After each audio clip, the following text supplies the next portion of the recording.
The stagecoach lurched violently, throwing Clara Whitmore against the worn leather seat.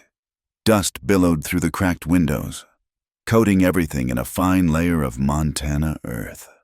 She pressed her handkerchief to her nose, trying not to think about the pristine classrooms she'd left behind in Ohio.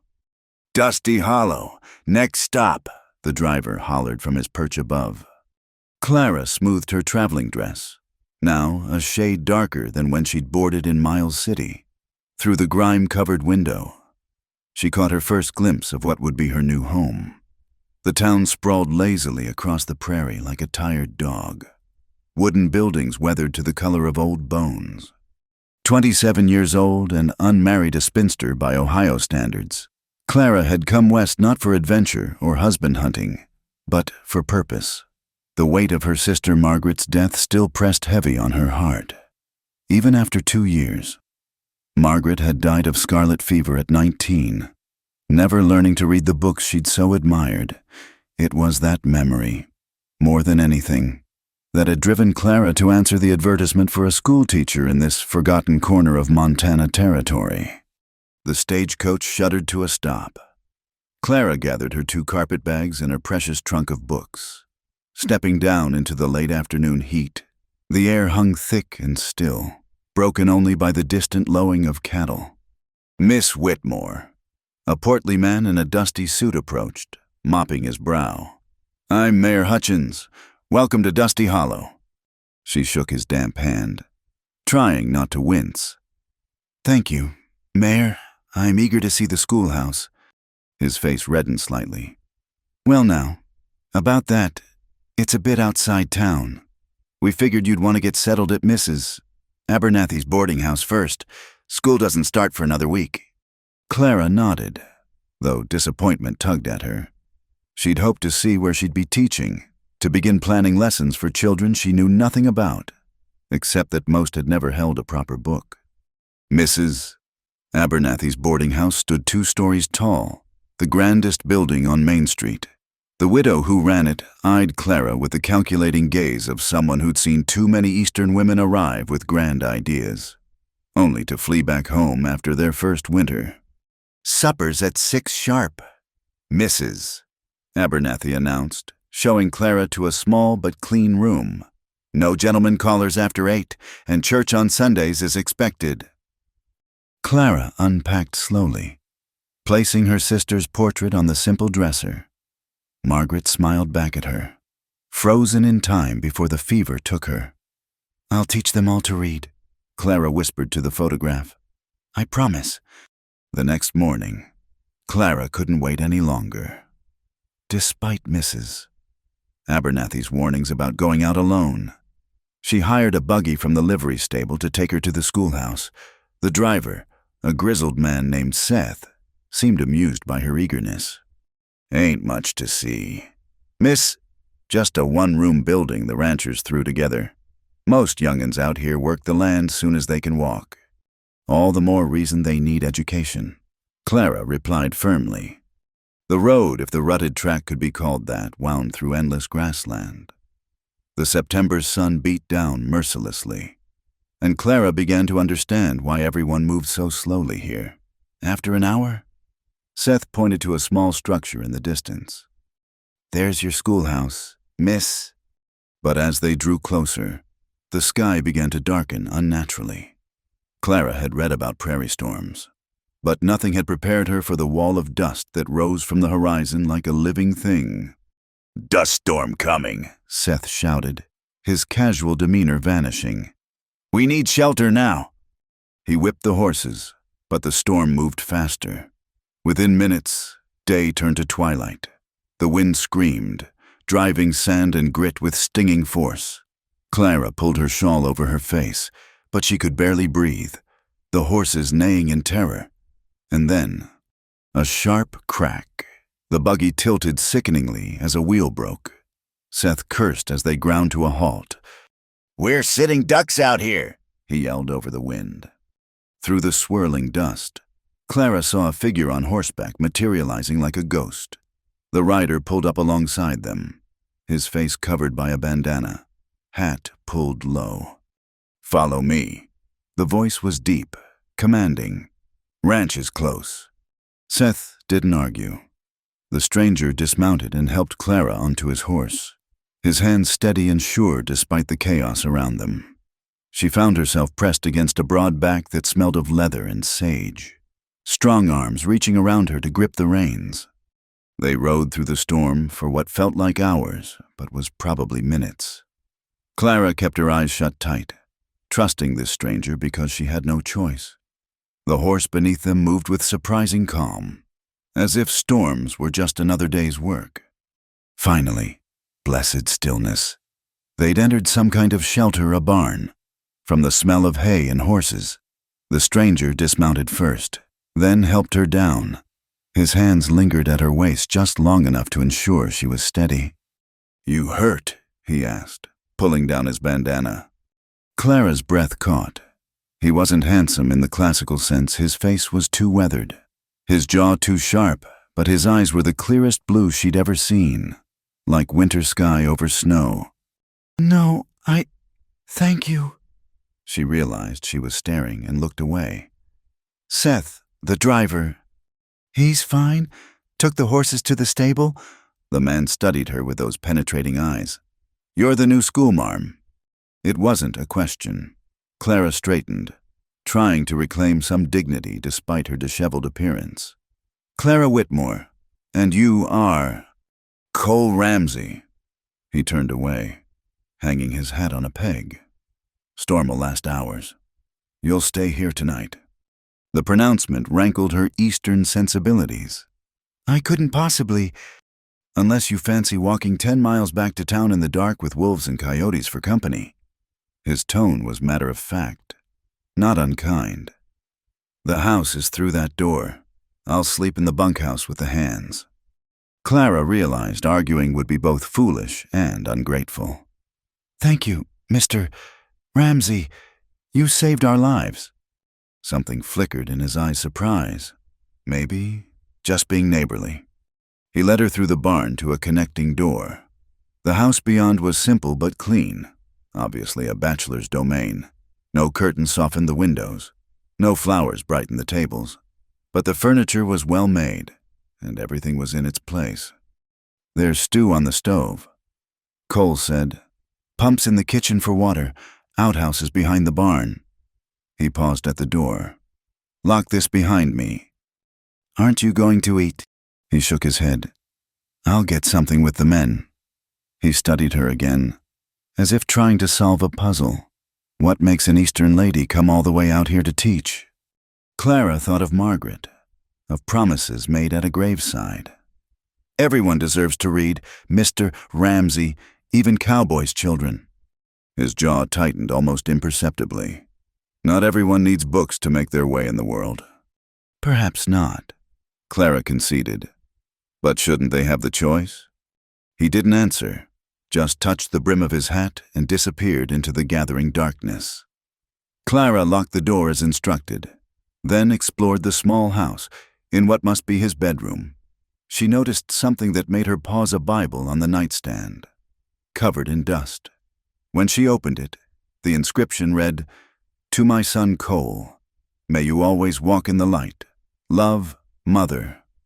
The pages had never been turned. Understanding dawned slowly. Cole Ramsey, the man who'd ridden through a dust storm like it was nothing, who commanded respect from his men, who owned this substantial ranch, couldn't read.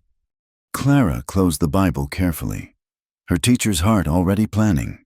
She'd come to Montana to educate children, but perhaps her work would start sooner than expected. Outside, the wind howled its lonely song across the prairie, and somewhere in the bunkhouse, a proud man who couldn't read his mother's Bible was sleeping among his ranch hands rather than face the Eastern schoolteacher who'd uncovered his secret. She ate the stew simple but hearty and prepared for bed in the small guest room.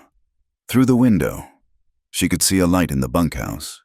Tomorrow, she'd return to town, see her schoolhouse, meet her students. But tonight, she fell asleep thinking about blue eyes and dusty Bibles, about the different kinds of storms that swept across the prairie, and the unexpected ways a life could change direction in the space of a single afternoon. The West. Clara was learning. Had lessons of its own to teach. Morning came with the crow of a rooster and the smell of coffee drifting through the house. Clara dressed quickly, pinning her hair with practiced efficiency. Through the window, she could see ranch hands already at work, their movements purposeful in the early light. A knock at the door made her jump. Cole stood on the threshold, hat in hand, looking uncomfortable. "Morning, Miss Whitmore. Coffee's fresh if you want some. Seth's ready to take you back to town after breakfast." "Thank you." She hesitated, then added, "Won't you join me? It's your kitchen, after all." He shifted his weight. "I already ate." They stood there awkwardly until Clara remembered her manners. "Please, come in. I wanted to thank you properly for yesterday." Cole entered his own home like a visitor, careful not to track mud on the clean floors. He poured coffee for both of them, his hands sure with the pot but uncertain with the social ritual. "Your ranch is impressive," Clara ventured. "How many acres?" "About 2,000. Run about 300 head of cattle." Pride crept into his voice despite his reserve. "Built it up from nothing over 10 years. You must have good business sense to manage all that." His face shuddered. "Don't need to read numbers to count cattle." So he knew she'd guessed. Clara set down her cup carefully. "Mr. Ramsey, My foreman handles the papers. I make my mark." His tone was flat, final. "Works fine." "I'm sure it does." Clara chose her words carefully. "I wasn't judging. Everyone has different skills. That why you were looking through my things?" Heat flooded her face. "The Bible was on the nightstand. I shouldn't have opened it. I apologize." Cole stood abruptly. "Seth's waiting." The ride back to town was silent, except for Seth's occasional chatter about the weather. Clara's mind churned with thoughts of the proud man they'd left behind. At the boarding house, Mrs. Abernathy was waiting on the porch, lips pursed. Spending the night at a bachelor's ranch. What will people say? "That Mr. Ramsey saved my life in a dust storm," Clara replied evenly. "Along with Seth here." Seth, bless him, launched into a dramatic retelling that emphasized the danger and Cole's heroism. By evening, Clara had gone from scandalous to heroic in the town's estimation. The next few days passed in a blur of preparation. Clara finally saw the schoolhouse one room, as promised, with rough benches and a single slate board. She spent hours cleaning and organizing, making lists of supplies needed. On Thursday evening, as she walked back to the boarding house, she noticed a familiar horse tied outside the general store. Through the window, she could see Cole at the counter, pointing at items while Mr. Henderson, the shopkeeper, made notes. She entered quietly, pretending to browse the fabric bolts. Cole's voice carried clearly. "Need more salt pork and coffee, the ones in the blue tin." "The Arbuckles?" Henderson asked. Cole nodded curtly.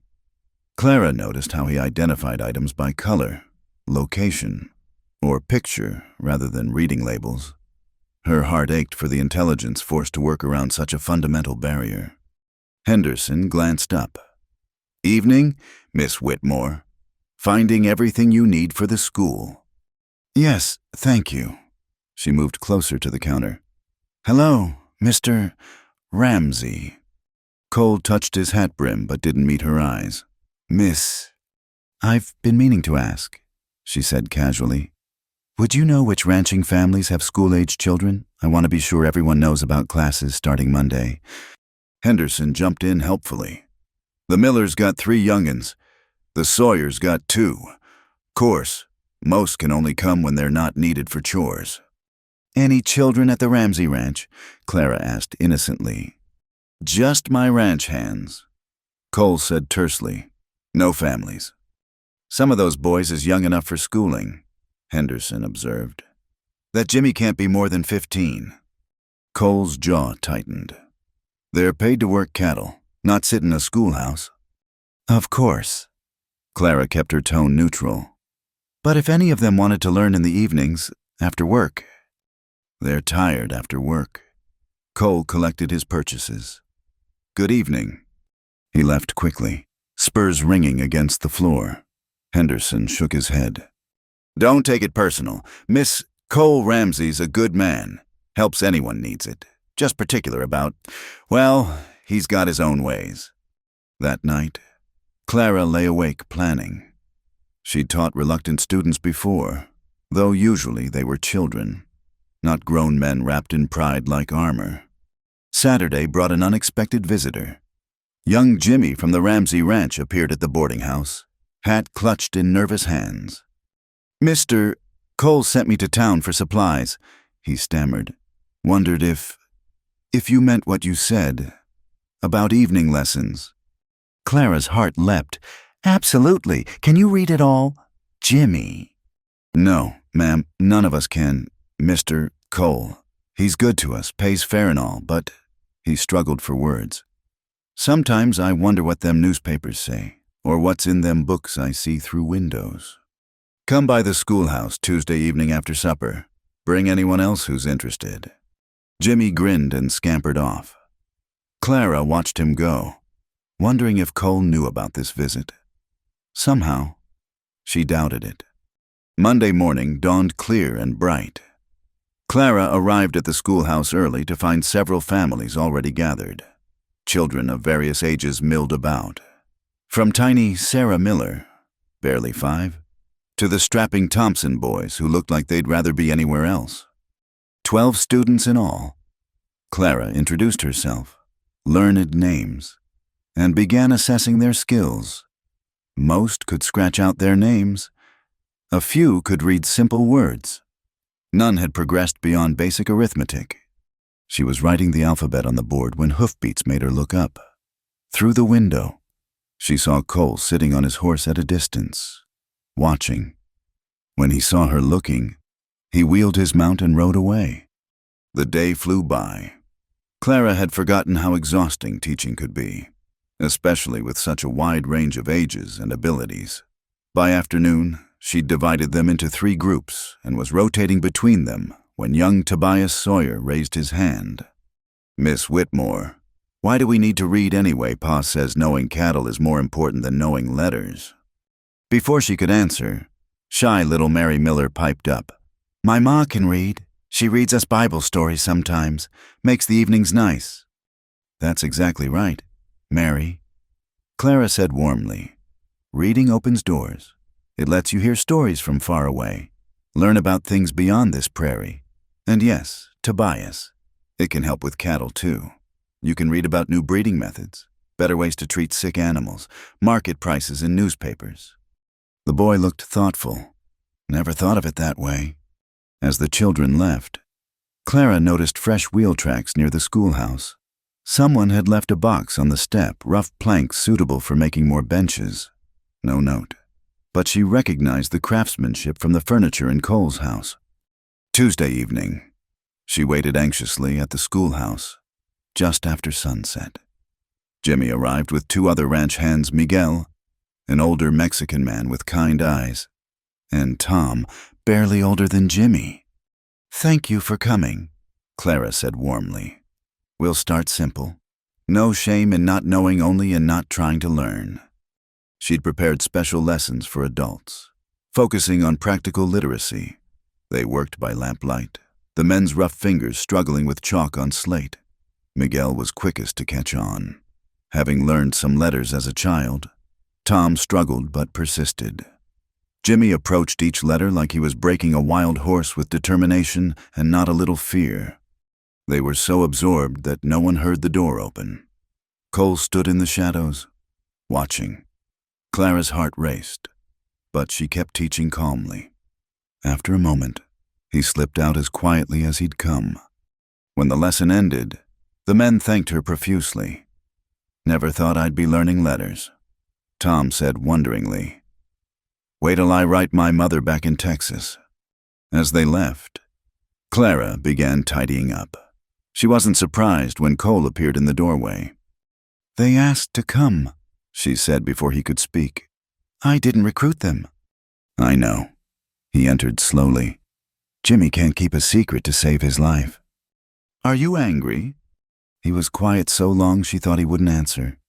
Finally, my mother tried to teach me when I was small, but Pa said it was woman's work. Made me soft. After she died.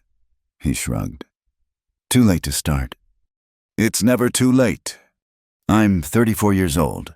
Miss Whitmore. My hands know rope and leather, not pencils. Those same hands built furniture, manage a ranch, saved my life in a storm. Clara stepped closer. Intelligence isn't about reading, Mr. Ramsey, but reading is a tool, like any other. You wouldn't refuse to learn to use a new type of saddle just because you'd never used one before. His laugh was bitter. A saddle doesn't make a man feel like a fool child when he can't master it. No, but pride that keeps us from learning new things that makes us foolish. His eyes flashed. Easy words from someone who's had books all her life. You're right. Clara's voice softened. I've never faced that challenge, but I've watched my sister die wishing she could read the stories she loved hearing. I've seen too many people limited not by their abilities, but by what others told them they couldn't do. She gathered her courage. Come back Thursday evening. Just you, one lesson. If you hate it, I'll never mention it again. Cole stood frozen, torn between pride and something else, curiosity, hope finally. He nodded curtly and left without a word. Clara sank onto a bench, trembling. She'd either made a breakthrough or destroyed any chance of reaching him. Thursday would tell. Outside, a wolf howled in the distance, and the prairie wind whispered secrets through the gaps in the schoolhouse walls. Some storms, Clara reflected, happened in the heart rather than the sky. And sometimes, the most courage was required not for facing down nature's fury, but for admitting what you didn't know and daring to learn. The schoolhouse quickly became the heart of Clara's world. Each morning, she arrived before dawn to prepare lessons, and each afternoon, she stayed late grading slates and planning for the next day. The children were eager if unpolished, their enthusiasm making up for their lack of formal education. By the second week, she'd established routines. Little Sarah Miller had become her unofficial helper, carefully distributing slates each morning. The Thompson boys, Luke and Daniel, had stopped grumbling about book learning after Clara showed them how to calculate the best price for their father's cattle using arithmetic. Miss Whitmore, look, Mary Sawyer called out during Wednesday's lesson. I wrote my whole name. Clara examined the careful letters. Beautiful work. Mary, practice it 3 more times for homework. Through the window, she noticed dust rising from the road, a single rider approaching. Her heart skipped, but it was only Mr. Henderson delivering supplies she'd ordered. Heard you got some of Ramsey's boys coming evenings, he said, unloading boxes of chalk and primers. That's something. Cole runs a tight ship, but he's fair to his men. Have you known Mr. Ramsey long? Henderson scratched his beard. Since he came here, about 10 years back. Arrived with nothing but a horse and the clothes on his back. Worked for old man Wheeler until he saved enough for his own land. Never seen a man work harder. Where did he come from? Back east somewhere. Tennessee, maybe don't talk about it. Lots of folks out here running from something. Henderson tipped his hat. Best not to pry too deep into a man's past in these parts. That evening, Clara dismissed the children and prepared for her adult students. Jimmy, Miguel, and Tom arrived promptly, joined by 2 new faces, Samuel, the blacksmith's apprentice, and Oliver, who worked at the livery stable. Heard you was teaching letters, Oliver said shyly. Figured it was time I learned what them feed orders actually say.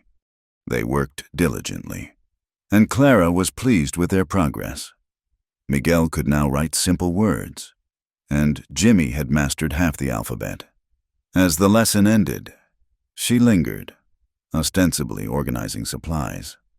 Thursday came with no sign of Cole. Clara taught her day students with forced cheer, trying not to glance at the window every few minutes.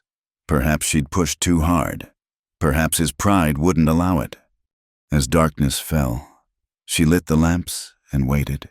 The prairie wind moaned through the walls, and she was about to give up when the door creaked open.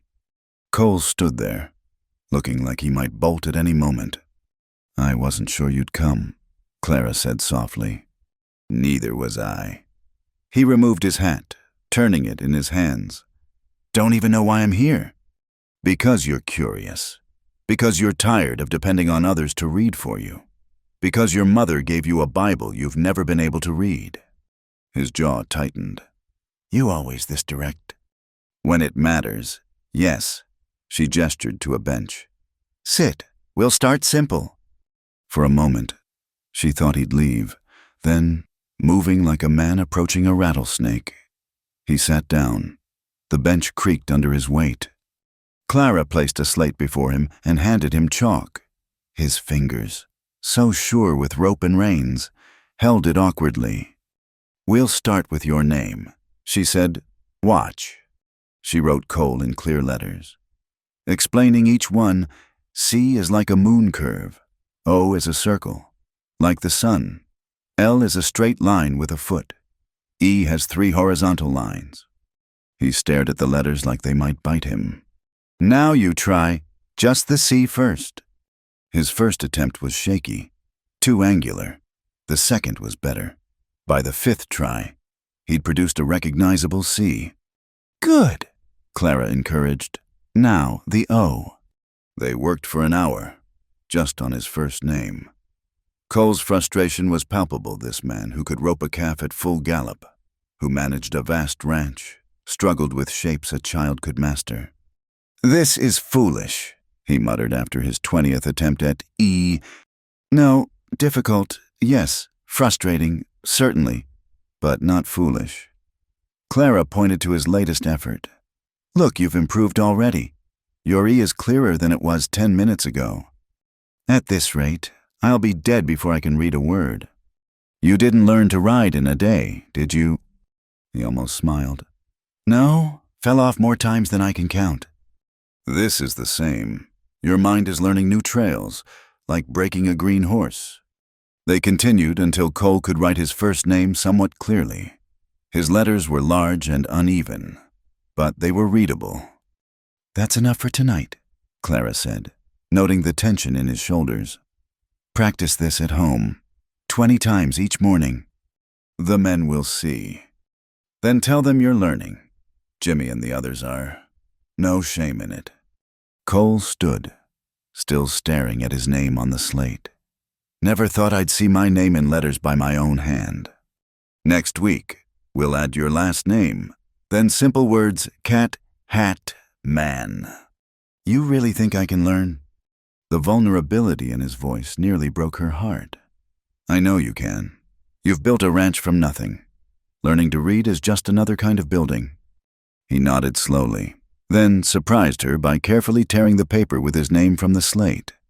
"Can I keep this?" "Of course." He folded it precisely and tucked it into his shirt pocket. At the door, he paused. "Thank you, Miss Whitmore." "Clara," she said impulsively. "In here, I'm just Clara." "Clara." He tested the name, then touched his hat brim and disappeared into the night. Over the following weeks, Clara's life fell into a rhythm. Days with the children, Tuesday evenings with the ranch hands, Thursday evenings with Cole.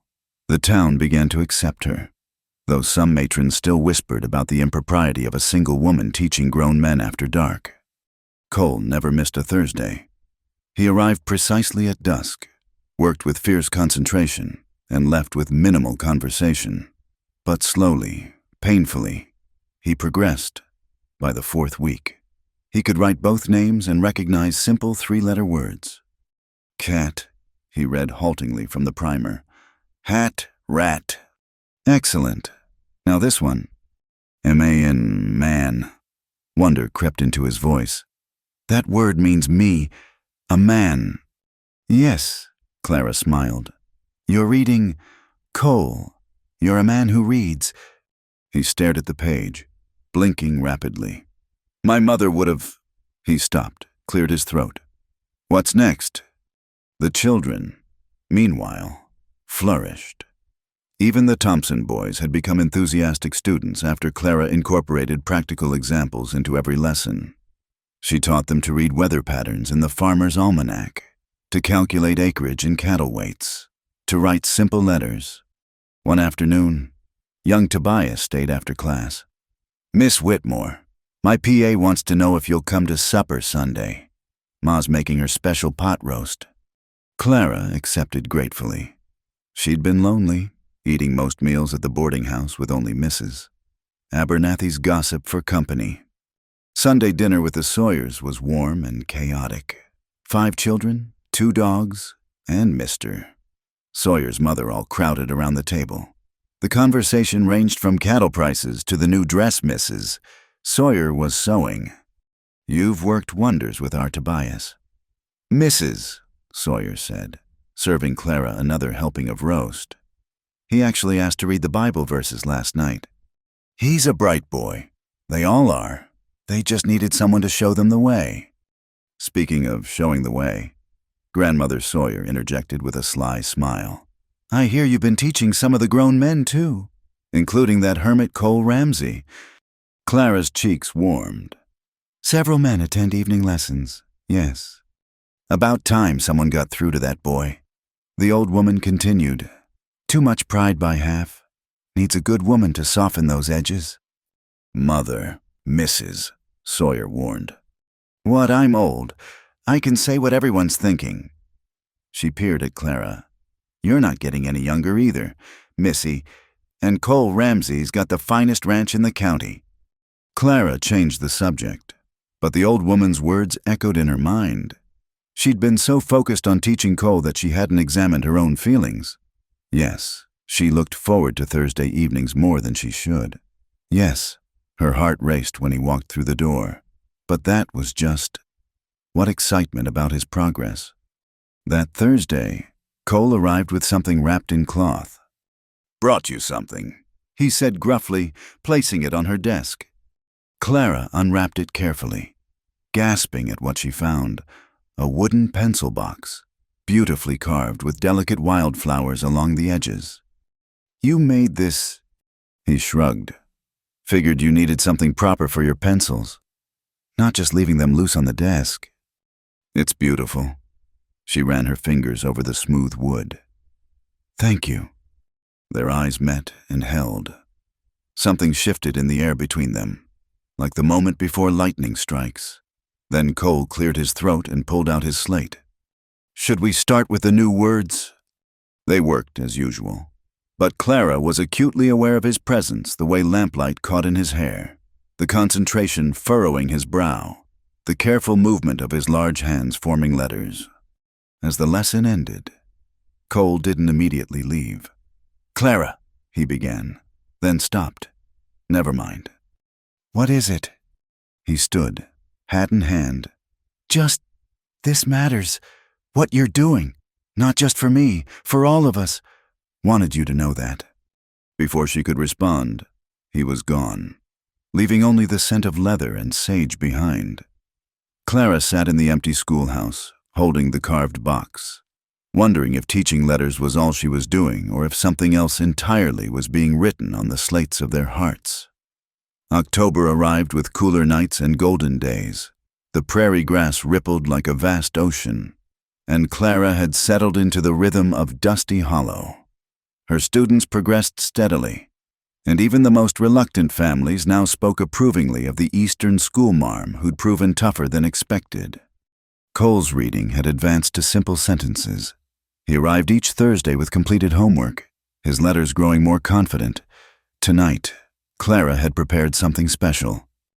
"We're going to try something different," she announced, producing a fresh sheet of paper and an inkwell.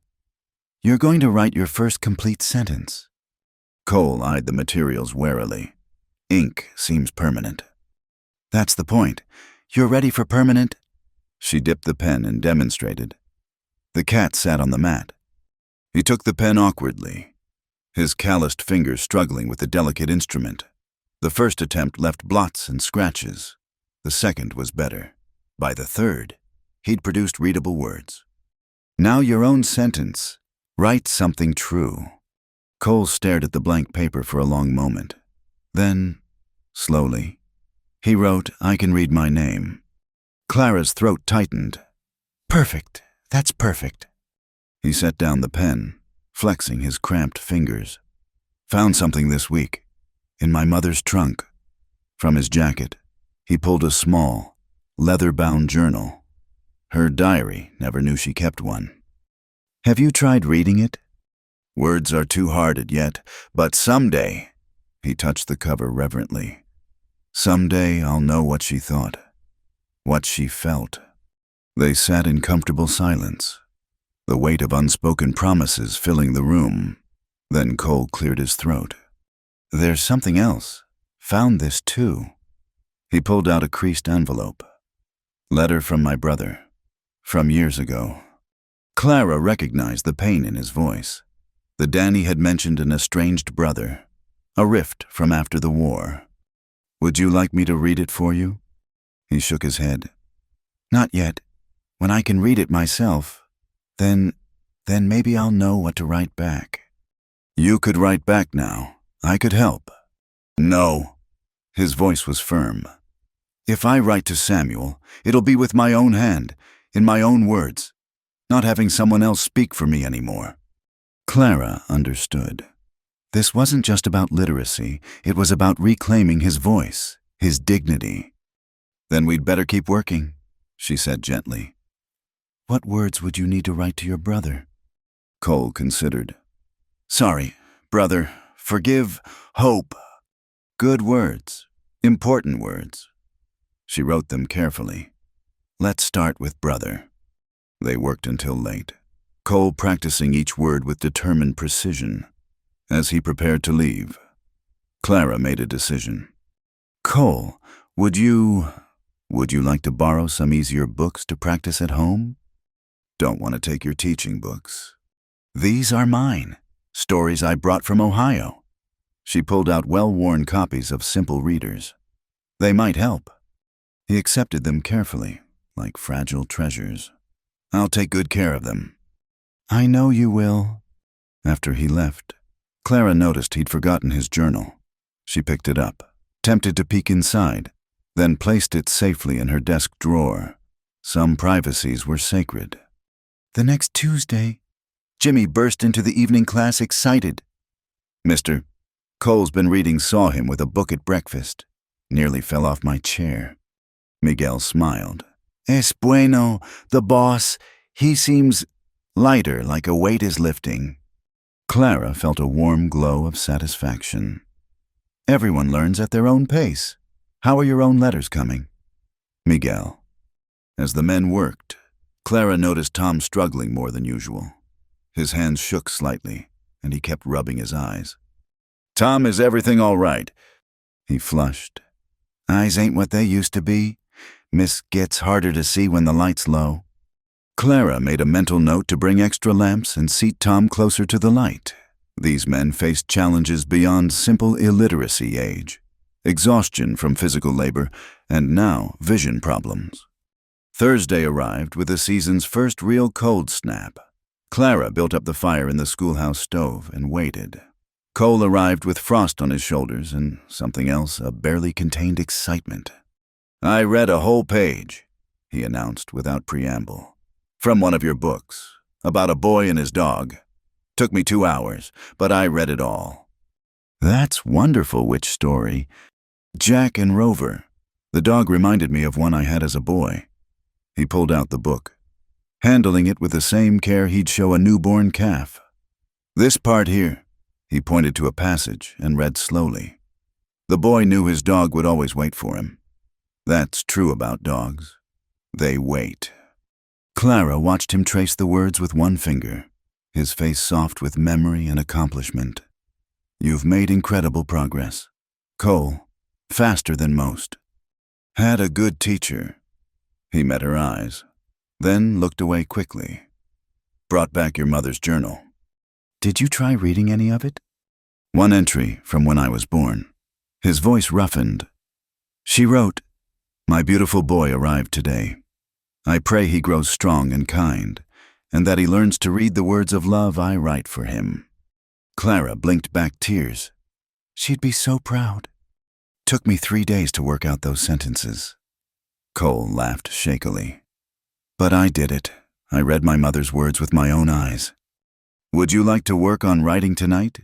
Maybe start a letter to your brother? Cole pulled out the old envelope. Could you read it first? Now I'm ready to hear it. Clara opened the yellowed paper carefully and read, Dear Cole, I know we parted in anger, but you're still my brother. The war changed us both, made us say things we didn't mean. I'm in Kansas now, working a small farm.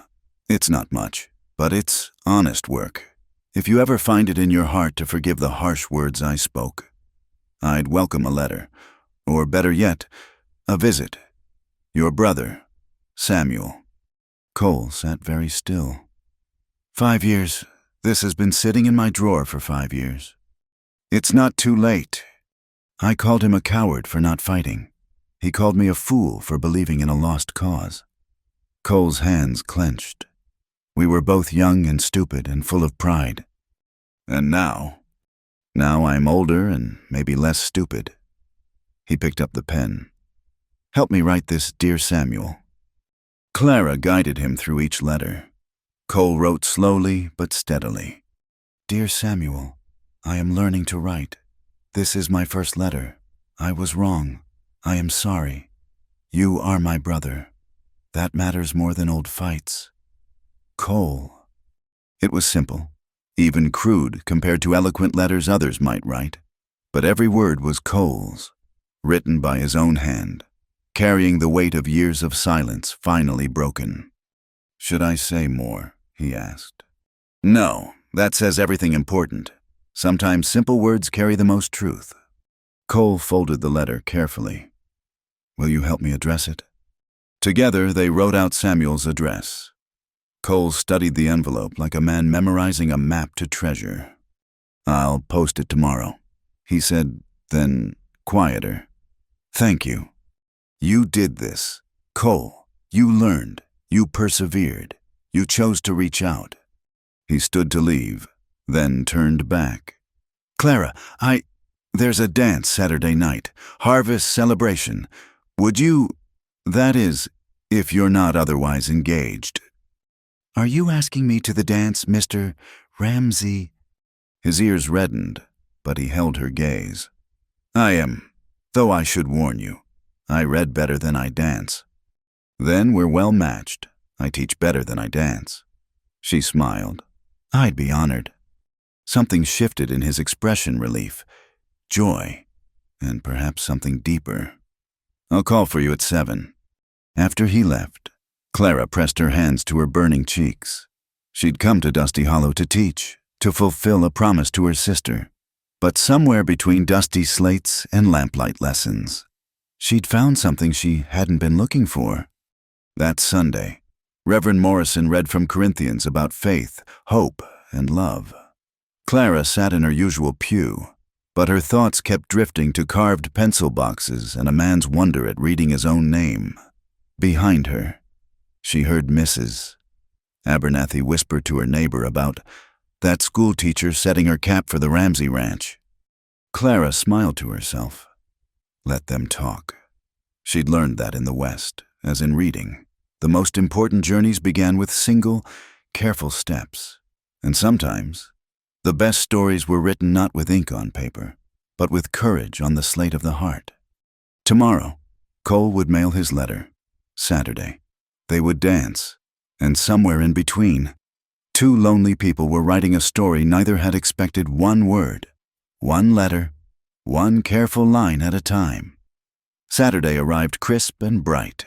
Clara spent an absurd amount of time choosing between her 2 good dresses, finally settling on the blue wool with pearl buttons. Mrs. Abernathy watched her preparations with knowing eyes. That's quite an effort for a simple harvest dance, the older woman observed. I believe in looking presentable for community events. Clara replied evenly. And it has nothing to do with Cole Ramsey calling for you? Clara's brush stilled in her hair. Mr. Ramsey kindly offered to escort me. Yes. Kind isn't a word often applied to Cole Ramsey. Stubborn, proud, honest to a fault but not kind, except maybe where you're concerned. Before Clara could respond, a knock sounded at the door. Cole stood on the porch in his Sunday best, a black jacket over clean pants, boots polished to a shine. He'd trimmed his hair and shaved carefully. The transformation from ranch owner to gentleman was striking. "Evening, Clara, Mrs. Abernathy." He touched his hat brim. "Mr. Ramsey." Clara accepted his offered arm, aware of curtains twitching along the street. The harvest dance was held in Olson's barn, the largest building after the church. Lanterns hung from the rafters, casting warm light over hay bales arranged as seating. A small band fiddle, guitar, and accordion played in the corner. Half the county seemed to be there. Farmers and ranchers cleaned up and eager for society. "I should warn you again," Cole said as they entered. "I really am a terrible dancer." "Then we'll be terrible together," Clara assured him. They found seats along the wall, watching couples whirl past. Jimmy and the other ranch hands waved enthusiastically from across the barn, clearly delighted to see their boss at a social event. "Would you like some punch?" Cole offered. While he was gone, Mary Sawyer appeared at Clara's elbow. "You look beautiful. Miss Whitmore is Mr. Ramsey, your beau now. We're friends. Mary, he was kind enough to escort me. Ma says when a man looks at a woman the way Mr. Ramsey looks at you, friends isn't the right word." Before the Clara could respond, Vernon Langley materialized beside her. The wealthy rancher cut an impressive figure in an expensive suit that seemed out of place in the rustic barn. "Miss Whitmore, how lovely you look tonight."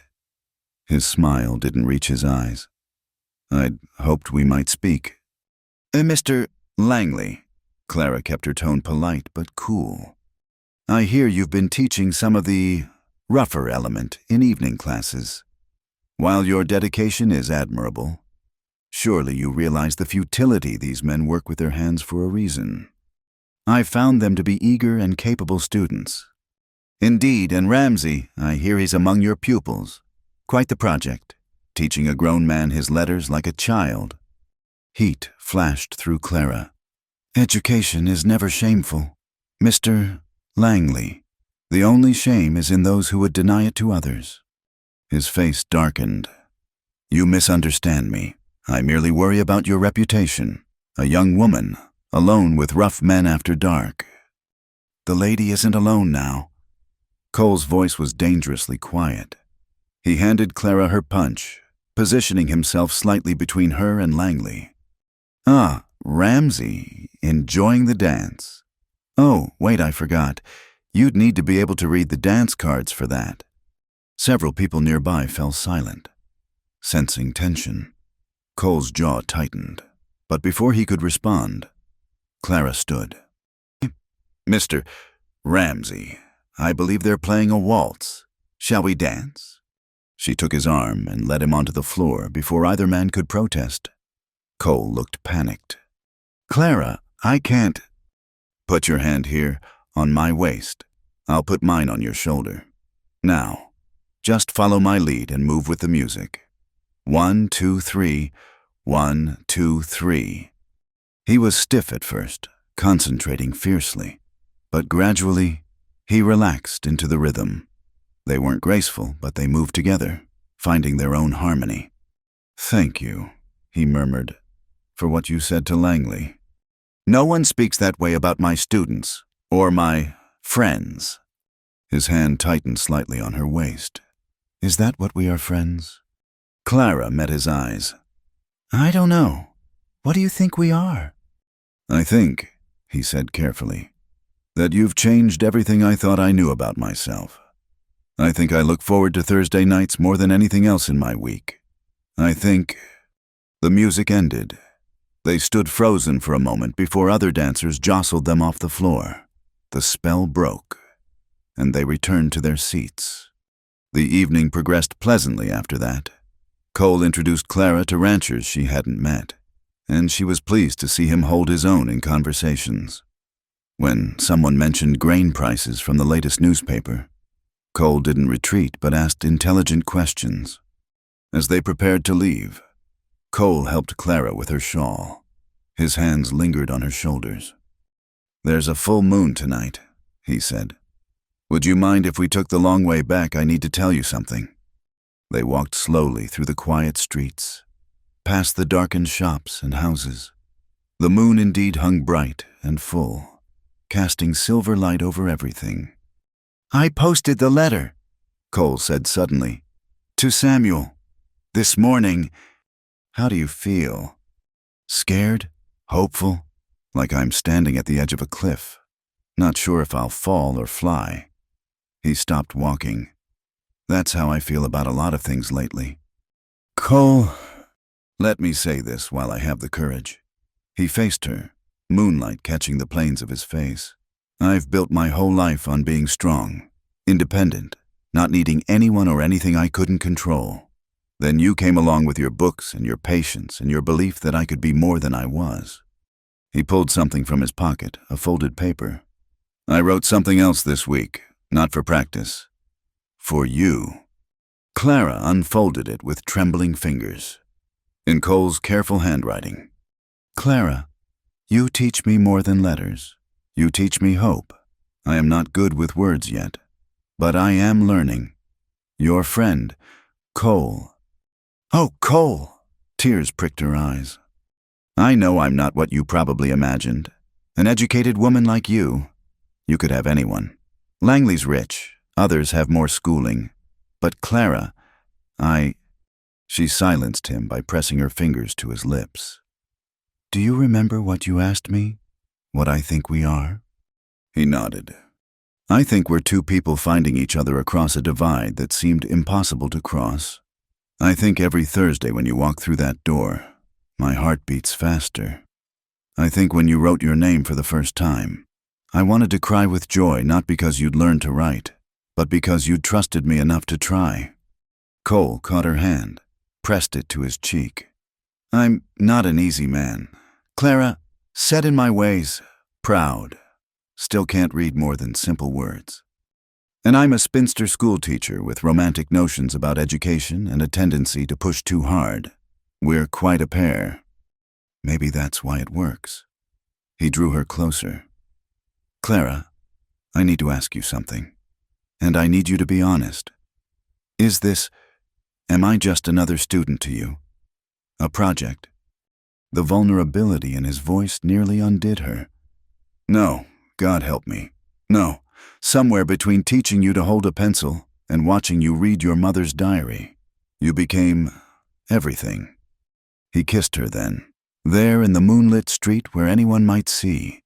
It was unpracticed and sincere. Like everything else about him, a kiss that tasted of new beginnings and hard-won trust. When they finally parted, both breathless, Cole rested his forehead against hers. "I have so much to learn still. Not just letters. We'll learn together. That's what partners do." "Partners." He tested the word, smiled. "I like that." They resumed walking, hands now linked. As they reached the boarding house, Cole squeezed her fingers. "Tuesday, or should I wait until Thursday?" "Come Tuesday. Bring the others. And Cole, bring your mother's diary. I think you're ready for harder passages." He kissed her hand like a gentleman from one of her novels. "Until Tuesday, then, partner." Clara floated into the house, ignoring Mrs. Abernathy's expectant face. In her room, she reread Cole's note, tracing each carefully formed letter. Then she pulled out paper and began writing. "Dear Margaret, tonight I danced with a cowboy who 3 months ago couldn't write his name. He's teaching me that courage comes in many forms, and that sometimes the greatest adventures happen not across vast distances, but across the space between two hearts. I think you would like him. I think you would understand why I came west to teach, and why I'm staying for reasons that have nothing to do with education and everything to do with love. Your sister, Clara." She folded the letter and placed it with the others she'd never send.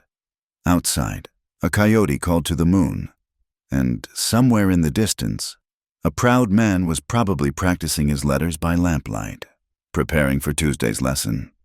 The West, Clara reflected, was full of unexpected chapters, and the best stories, like the best students, were the ones that surprised you. Word traveled fast in a small town. By Monday morning, everyone knew Cole Ramsey had danced with the schoolteacher and walked her home in the moonlight.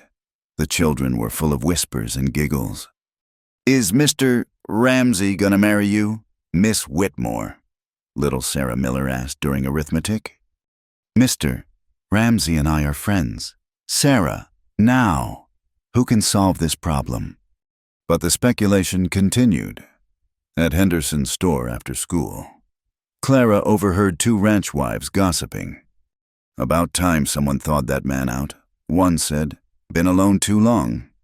"She's got her work cut out for her," the other replied. "Teaching him to read like a child. What kind of life is that for an educated woman?" Clara left without buying anything.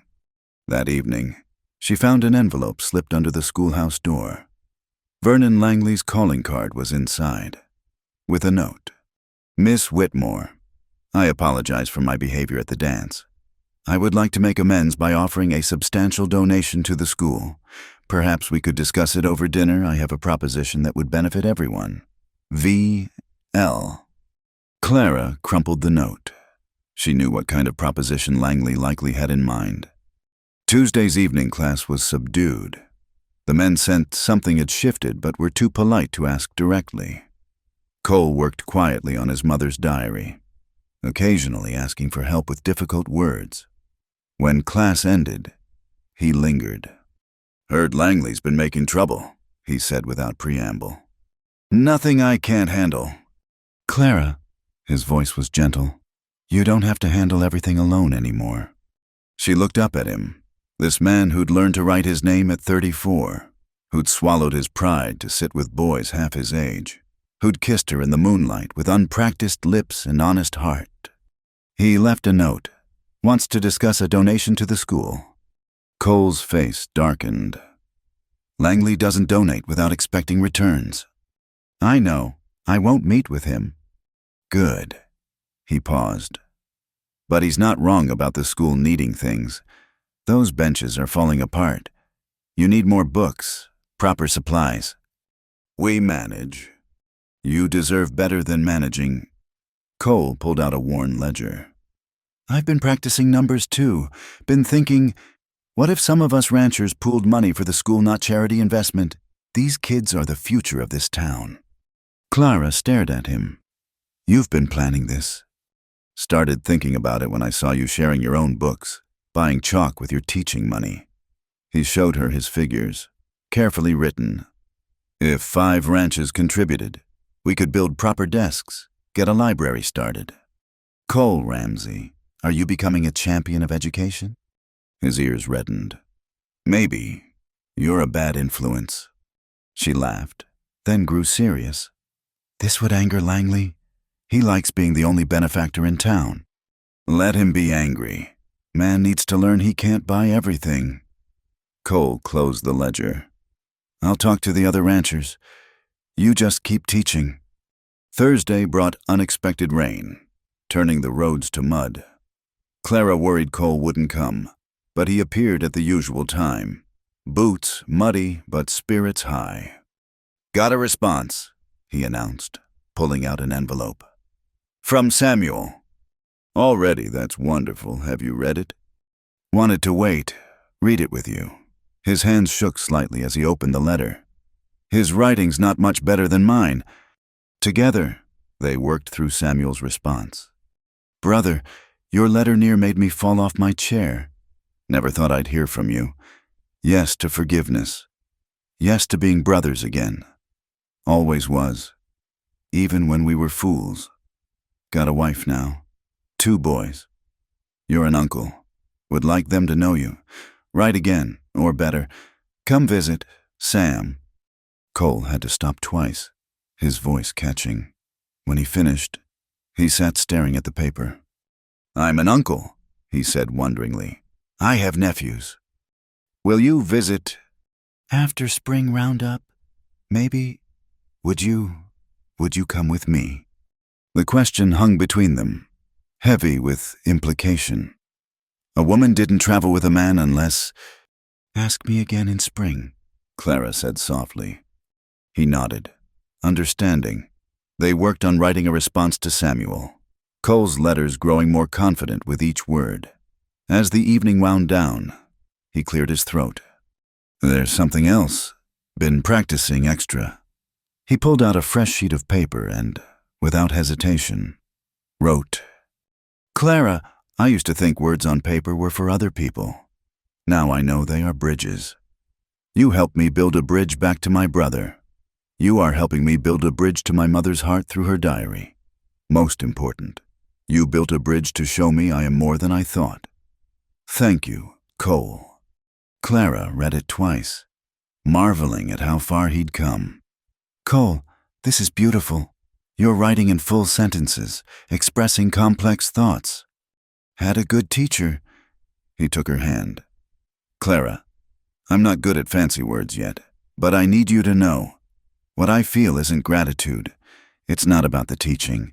It's about you. Before she could respond, the door burst open. Jimmy stumbled in, face white with panic. Mr. Cole. Come quick fire at Langley's place, spreading toward town. They rushed outside, to the west.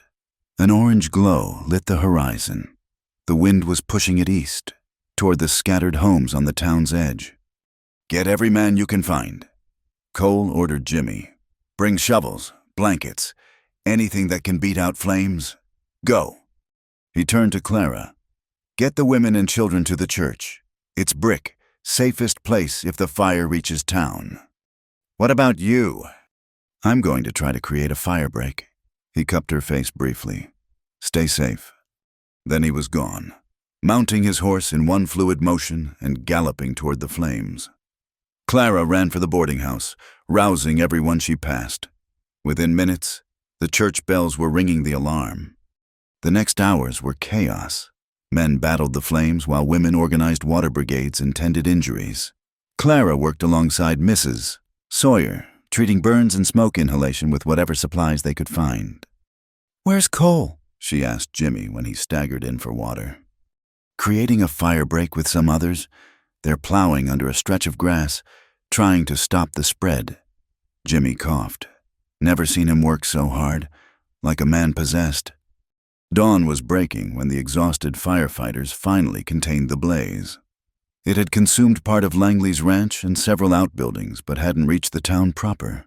As men stumbled back, Clara searched anxiously for Cole. She found him by the water trough, pouring a bucket over his head.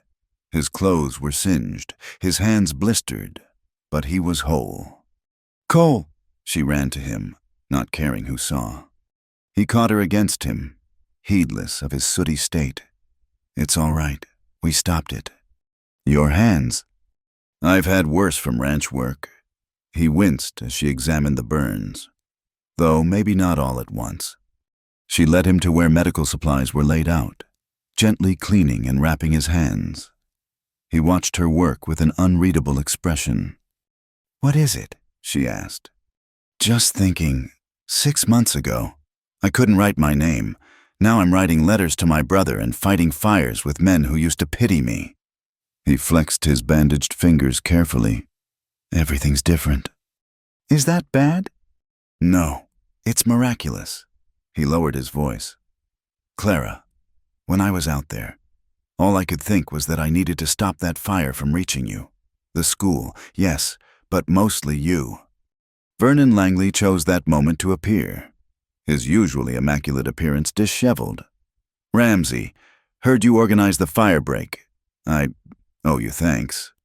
Cole shrugged. Neighbors help neighbors. Langley's jaw worked. Yes, well, about the school fund you're organizing, put me down for a contribution. Double whatever you've raised. He walked away before either could respond. Clara stared after him in astonishment. Did Vernon Langley just offer to help the school without conditions? Near-death experiences change people sometimes. Cole stood carefully. Speaking of change, I need to tell you something. Made a decision while fighting that fire. Clara's heart stuttered. Oh, life's too short and too uncertain to waste time being afraid. He took her hands in his bandaged ones. I love you. Clara Whitmore. I'm still learning letters. Still got more pride than sense sometimes. But I love you. And if you'll have me, I'd like to court you proper, with the intention of marriage. The morning sun broke over the prairie, painting everything gold. Around them, the town was waking up to assess the damage and count their blessings. And in the middle of it all, a schoolteacher and a cowboy stood holding hands, building another kind of bridge entirely. Yes, Clara whispered. Yes to all of it. Cole's smile was brighter than the sunrise. He couldn't kiss her properly, too many people around, but the promise in his eyes was better than any words he'd learned to write. Sometimes, Clara thought, the most important lessons weren't found in books. Sometimes they were written in acts of courage, in bridges built and walls torn down, in the simple miracle of two people choosing each other despite all the reasons they shouldn't work. The fire had threatened to destroy, but from its ashes, something new was already growing, and Clara had never been more certain that she'd come to exactly the right place at exactly the right time. November swept in with bitter winds and the threat of early snow. The town had rebuilt what the fire destroyed, and with the combined donations from Cole's Rancher Alliance and Langley's contribution, the schoolhouse boasted new desks and a growing collection of books. Cole's courtship of Clara had become the town's favorite topic. He called on her properly each Sunday, escorted her to church, and continued his lessons with unwavering dedication. His reading had progressed to newspaper articles and simple novels, though he still moved his lips when concentrating on difficult passages. But on this Thursday evening, Cole seemed distracted. He kept glancing at the window, checking his pocket watch. Is everything all right? Clara asked as he misspelled cattle for the third time. Fine, just waiting for something. He attempted the word again, this time correctly. A rider appeared in the distance, spurring hard toward the schoolhouse. Cole stood abruptly. That's Jimmy. I asked him to watch for... He stopped, face paling. Jimmy burst through the door. Mister, coal smoke rising from the Henderson place. Just like you feared. Cole was already moving. Get the men, same as before. He turned to Clara. Lock the door. Don't leave until I come back. Cole, what's happening? Maybe nothing, maybe trouble. He gripped her shoulders briefly. Promise me you'll stay here. I promise. Be careful. He kissed her quickly and was gone. Clara barred the door, then went to the window.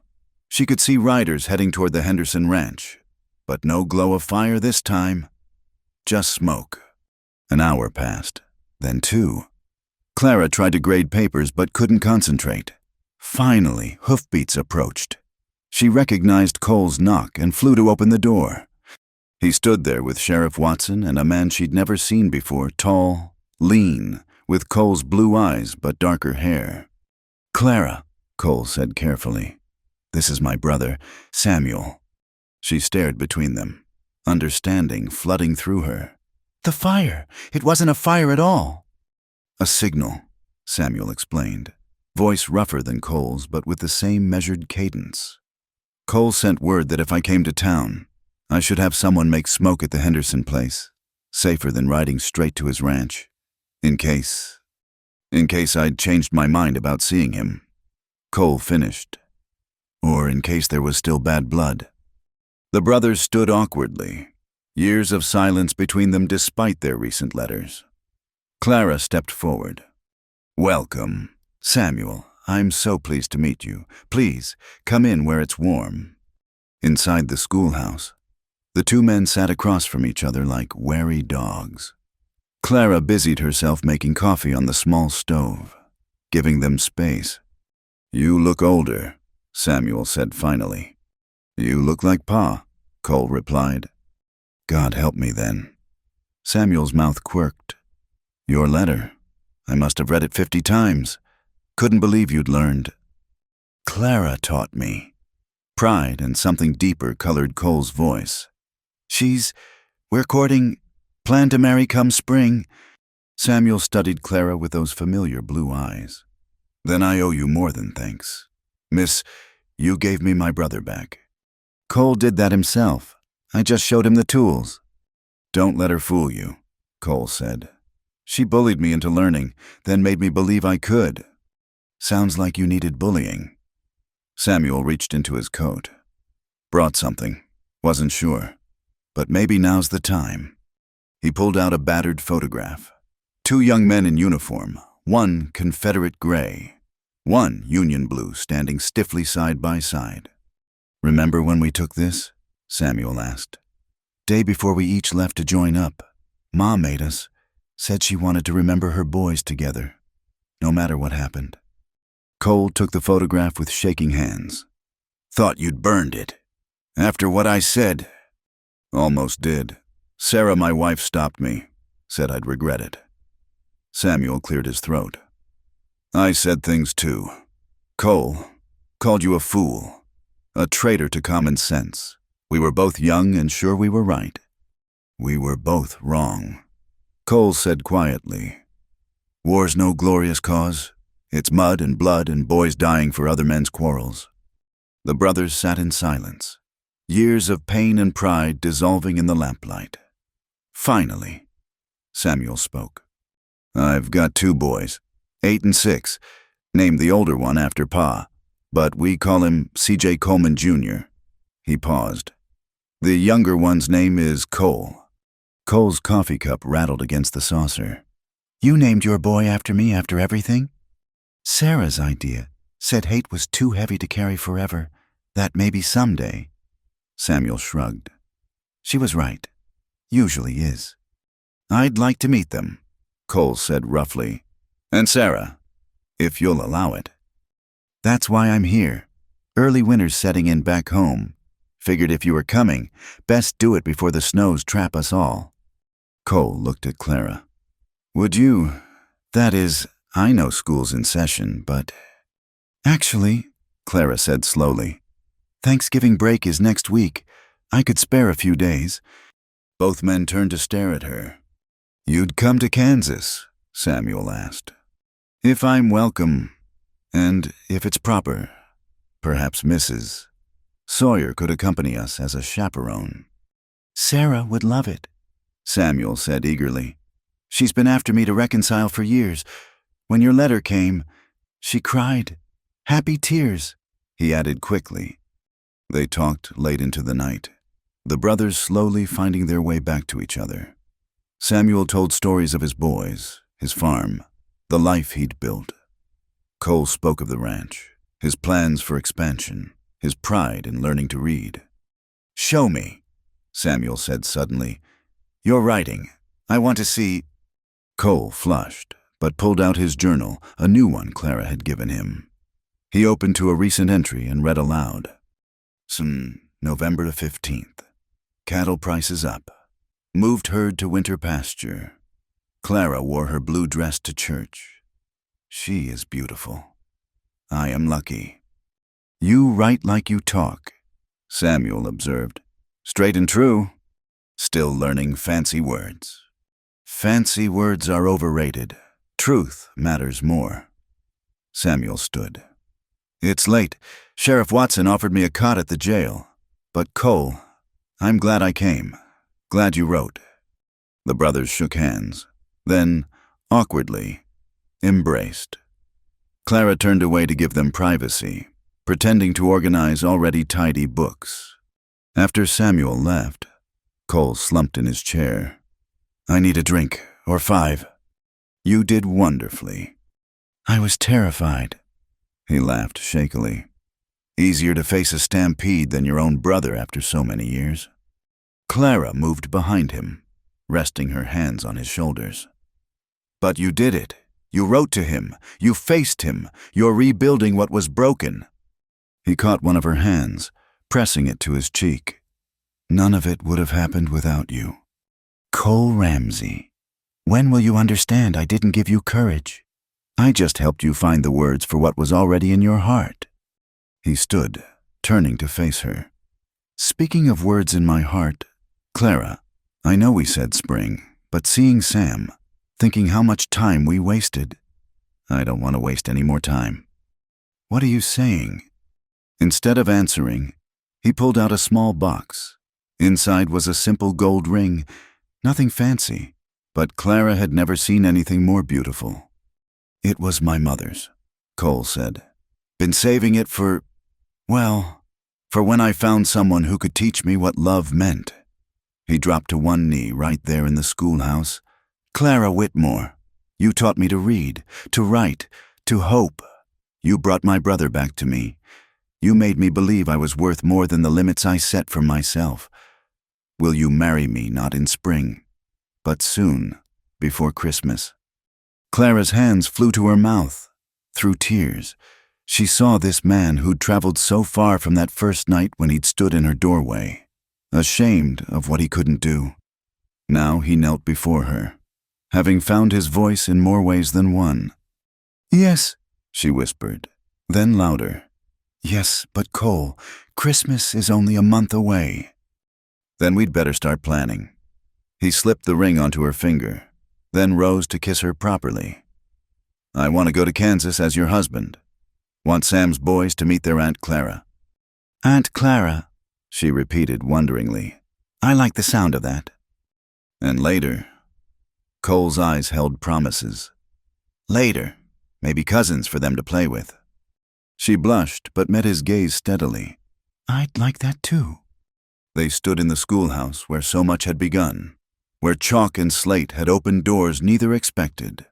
Outside, winter was coming, but inside, warmed by love and lamplight. Spring had already arrived in their hearts. I should write to Samuel, Cole said suddenly. Tell him there'll be a wedding before our visit. Now, while I have the words. He sat at one of the new desks, pen in hand, and began, Dear Sam, another letter so soon, but I have news that cannot wait. Clara watched him write, this man who'd found his voice through patience and practice, who'd crossed the divide between pride and vulnerability with careful, determined steps. Tomorrow would bring wedding plans and town gossip and 100 details to arrange. But tonight, in the quiet schoolhouse, a cowboy wrote to his brother about love and hope and new beginnings, while his teacher, his fiancée, held up the lamp to light his way. The next morning, news of the engagement spread through Dusty Hollow like wildfire. By the time Clara reached the schoolhouse, she'd been congratulated by a dozen townspeople and received 3 offers to help with wedding preparations. A Christmas wedding, Mrs. Abernathy exclaimed at breakfast. Barely a month to prepare, though I suppose when you're marrying a rancher who just learned his letters, one can't expect conventional timing. Clara bit back a sharp reply. Soon enough, she'd be out from under the boarding house owner's critical eye. At school, her students were beside themselves with excitement. Will you wear a white dress, Miss Whitmore? Mary Miller asked. Can we come to the wedding? Tobias Sawyer added hopefully. Of course you can all come, Clara assured them. But right now, we need to focus on our lessons. Who can tell me what 7 times 8 equals? Despite her best efforts, the day's lessons were constantly interrupted by wedding questions. By afternoon, Clara gave up and let the children help her make paper decorations for the ceremony. After dismissing class, she found Cole waiting outside with a wagon. Thought you might need help moving your things, he said, suddenly shy. That is, if you want to see the house, maybe decide what changes you'd like. I'd love that. The ride to the ranch was quiet, both aware this would soon be Clara's home. When they arrived, Cole helped her down, his hands lingering at her waist. It's not fancy, he warned as they approached the house. Bachelor quarters for 10 years. It's perfect, Clara said, meaning it. The house was solid, well built, with good bones, as her mother would have said. It needed softening curtains, rugs, perhaps some flowers come spring, but she could already envision their life here. Cole showed her through the rooms, pointing out things he thought she might want to change. In what would be their bedroom, he stopped by a trunk in the corner. This was my mother's. Never opened it, beyond finding her diary. Thought maybe you'd like to go through it, might be things you could use. Clara knelt beside the trunk, lifting the lid reverently. Inside were linens, still wrapped in tissue paper, a silver brush set, and at the bottom, a wedding dress. "Oh, Cole," she breathed, lifting out the ivory silk carefully. "It's beautiful." Would you want to wear it?" His voice was rough with emotion. "I think she'd have liked that, liked you." "I'd be honored." Clara held the dress against herself. "With some alterations. I think it will fit perfectly." They continued exploring the house, planning changes, discussing where Clara's books would go, how they might expand the kitchen. It was domestic and ordinary and perfect. "I want to show you something else," Cole said, leading her outside to a small outbuilding. "Been working on this." Inside was a beautifully crafted desk and bookshelves, clearly Cole's handiwork. "It's your schoolroom," he explained, "for when the weather's too bad to get to town, or when you want to do lessons here. Thought maybe some of the ranch children could learn too." Clara threw her arms around his neck. "It's wonderful. You're wonderful." He kissed her soundly, then pulled back with a grin. "Wait until you see what the boys have been planning for the wedding." Indeed, the ranch hands had thrown themselves into wedding preparations with enthusiasm. Jimmy had appointed himself chief decorator, while Miguel practiced wedding songs on his guitar. Even gruff Tom was attempting to learn dance steps. "You've made them all soft." Cookie, the ranch cook, grumbled good-naturedly. Time was these boys only cared about cattle and cards. Now they're reading books and planning weddings. Over the next weeks, Clara divided her time between teaching, wedding preparations, and spending evenings with Cole.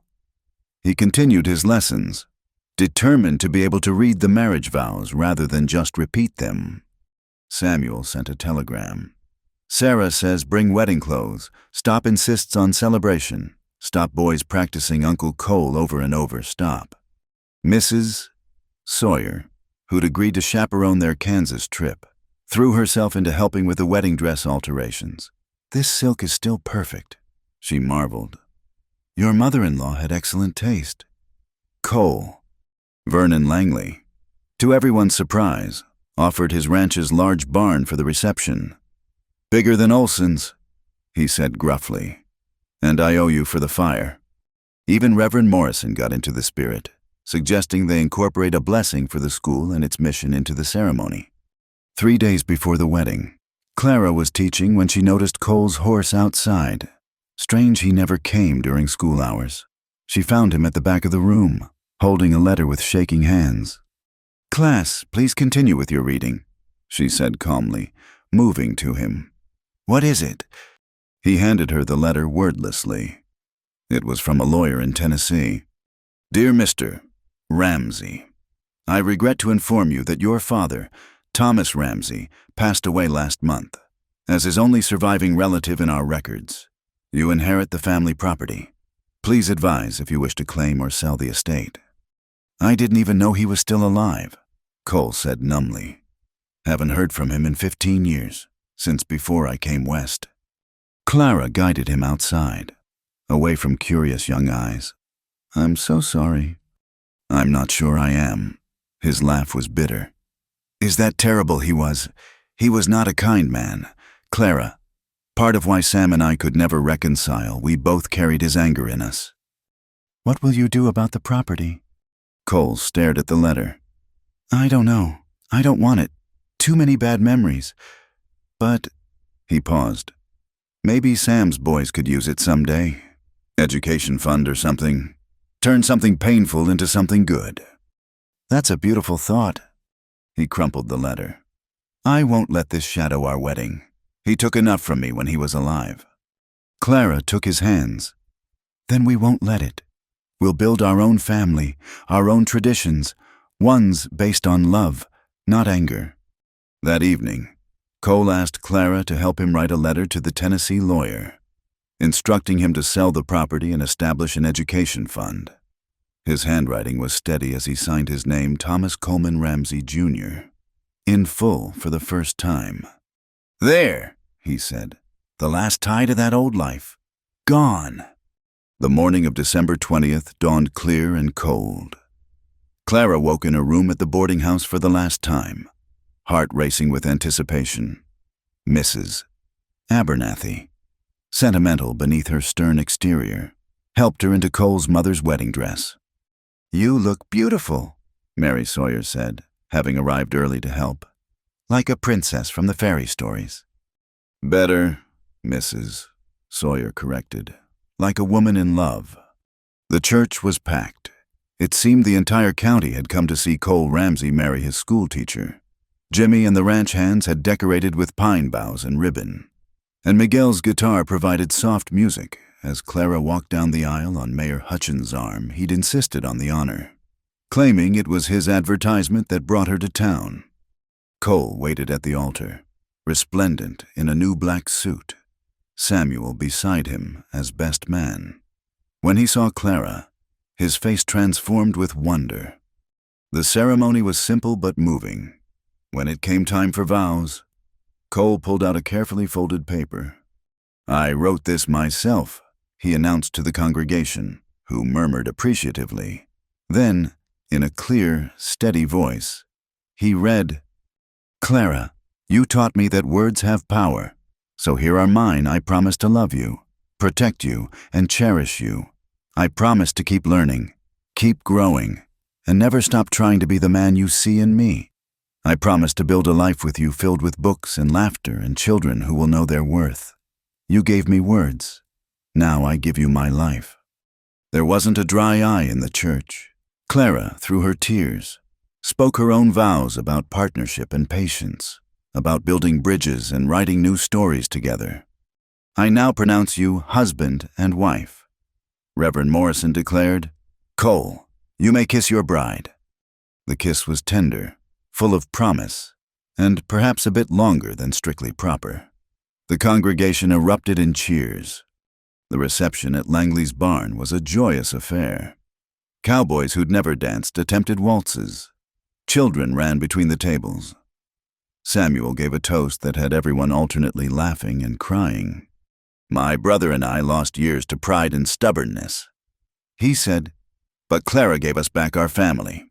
So here's to the teacher who taught an old cowboy new tricks, and to the cowboy who was brave enough to learn." As the evening wound down, Cole and Clara slipped away to the ranch, their ranch now, in the house that would shelter their life together. Cole lit a fire while Clara unpacked a few essentials. "Happy, Mrs. Ramsey?" he asked, pulling her into his arms. "Happier than I ever imagined possible," she replied, "even though you married a cowboy who moves his lips when he reads." "Especially because I married that cowboy." She kissed him softly.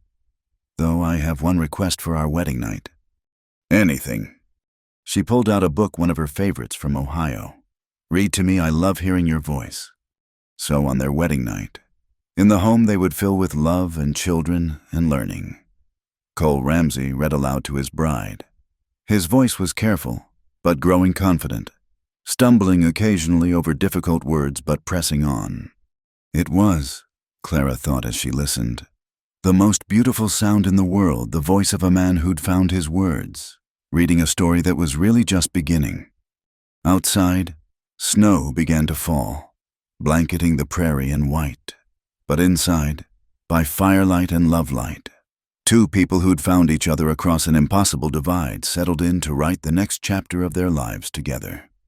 Spring arrived early in 1882, melting the snow and awakening the prairie with wildflowers. Clara stood in the doorway of the expanded schoolhouse, watching her students file in for morning lessons. The building now boasted 2 rooms, one for younger children, one for older students and evening adult classes. Mrs. Ramsey, look." Sarah Miller ran up, proudly displaying her composition book. "I wrote a whole story about my cat." "Wonderful. Sarah, You can read it to the class during our sharing time." The changes in Dusty Hollow over the past months had been remarkable. The adult literacy program had expanded beyond Cole's ranch hands to include farmers, shopkeepers, and even some of the married women who'd never learned to read properly. Cole himself had become one of the program's strongest advocates. He now read the weekly newspaper cover to cover and had started corresponding regularly with Samuel. Their trip to Kansas after the wedding had been a revelation, two brothers rediscovering each other, two families joining together.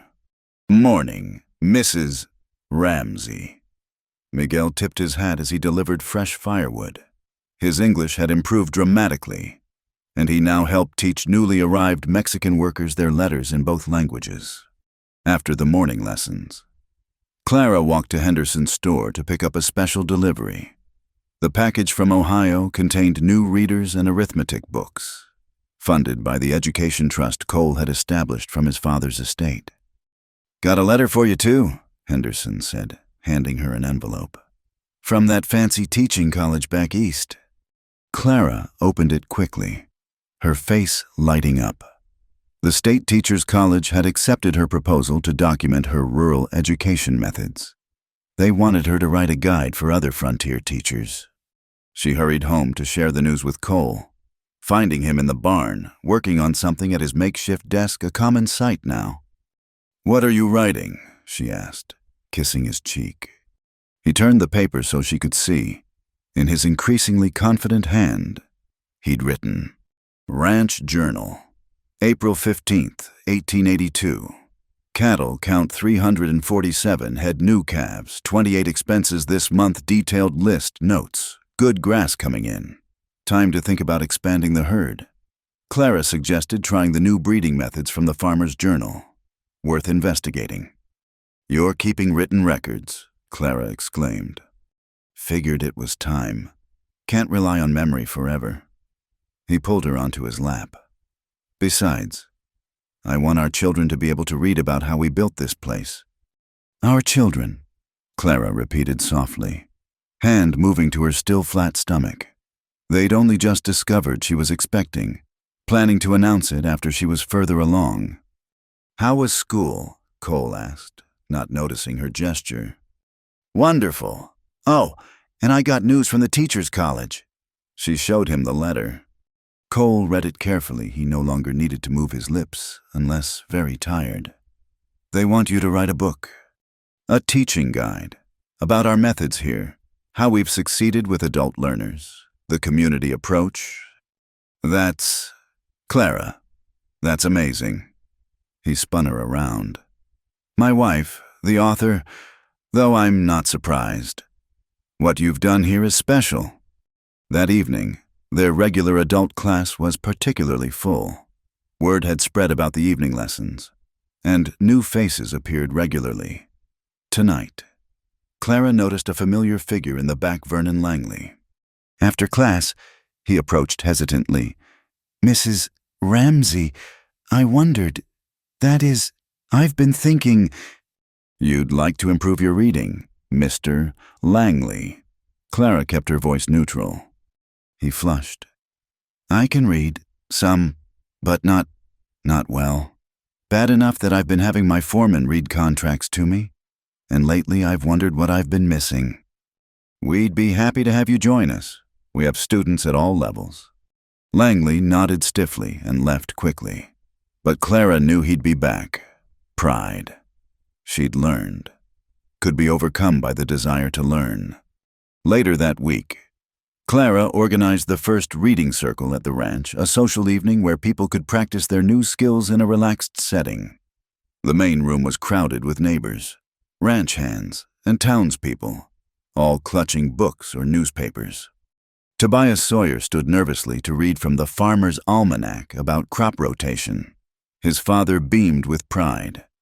Mrs. Schmidt, the German baker's wife, carefully read a recipe in English, translating for her husband as she went. Even Langley attended, sitting stiffly in the corner but following along as others read. The highlight came when Cole stood up. "I'd like to read something special tonight," he announced, pulling out a leather journal. "This is from my mother's diary." From the day Samuel and I were born, we're twins, for those who didn't know. He read in a clear, steady voice. March 22nd, 1848. My boys arrived today, healthy and strong. Samuel came first, always in a hurry. Coleman followed, taking his time, observing everything with those serious blue eyes. I pray they will always look after each other, be friends as well as brothers.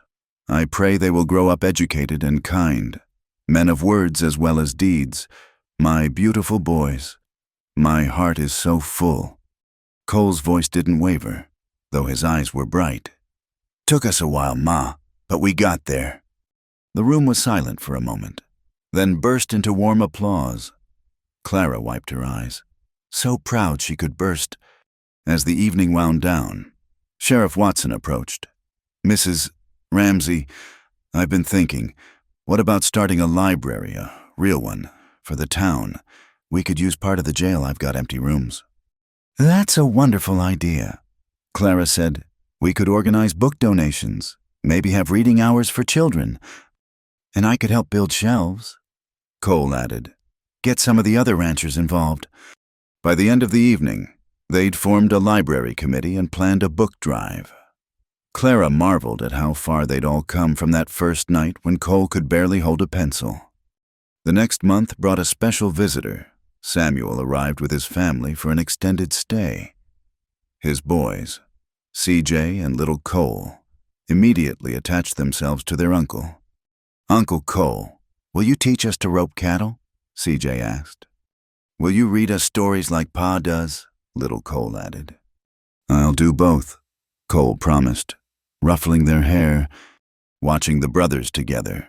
Their wives became fast friends. Sarah was a gentle soul with a quick laugh and practical wisdom. I'm so glad you wrote that first letter, she told Clara one evening as they prepared dinner together. I'd resigned myself to Sam carrying that hurt forever. Cole says I'm stubborn. I prefer to think of it as persistent. Sarah laughed. Well, whatever it is, it works. Sam's lighter now, whole again. After dinner, the family gathered on the porch. Cole read aloud from Robinson Crusoe, while the boys listened with rapt attention. Samuel whittled, occasionally commenting on the story. The women sewed, sharing comfortable silence. This is nice, Samuel said suddenly. Family together, peaceful evening. Never thought we'd have this again. Never thought I'd be reading stories to nephews. Cole replied, Life's full of surprises. Young Cole piped up. Pa says you couldn't read before Aunt Clara taught you. Is that true? It's true, Cole said simply. Sometimes grown-ups have to learn things too. Never too late to start. I want to read like you, the boy declared. Will you teach me? Clara and Cole exchanged glances. Actually, Clara said, I have an idea. What if Uncle Cole helped teach you? He remembers what it's like to learn. Cole looked uncertain, then nodded slowly. I could try, if you want, little man. And so, the next morning found Cole Ramsey, former illiterate cowboy, carefully teaching his 6-year-old nephew to write his letters. His big hands guided the small ones, his patience endless. C is like a moon curve, he explained, echoing Clara's long-ago words. O is round like the sun. Clara watched from the doorway, hand on her growing belly, heart full to bursting. In a few months, they'd have their own child to teach. The cycle would continue, knowledge passed down, barriers broken, futures opened. That evening, Cole found her in their bedroom, writing in her journal. Working on your teaching guide. No, just some personal thoughts. She showed him the page. Sometimes the greatest adventures aren't about traveling miles, but about traveling from ignorance to knowledge, from isolation to connection, from pride to love. Cole says I taught him to read. What he doesn't understand is that he taught me just as much about courage, persistence, and the power of believing in someone's potential. Cole read it slowly, then pulled her close. We taught each other, he corrected. That's what partners do. Outside, the prairie wind whispered through the grass, carrying the sound of Samuel's boys playing, of cattle lowing in the distance, of a life built on unexpected foundations.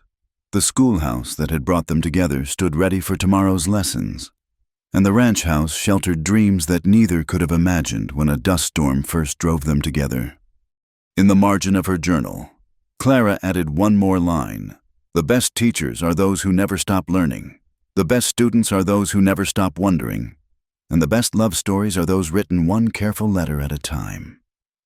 10 years had passed since Clara Whitmore first arrived in Dusty Hollow. The autumn of 1891 found her standing before the new 2-story brick schoolhouse, watching children stream through its doors. The building bore a bronze plaque, Ramsey Education Center, where every mind finds light. "Mama, do I have to go to school today?" 8-year-old Hope Ramsey tugged at Clara's skirt. "Papa's teaching the new colts, and I want to watch." "Learning comes first, little one.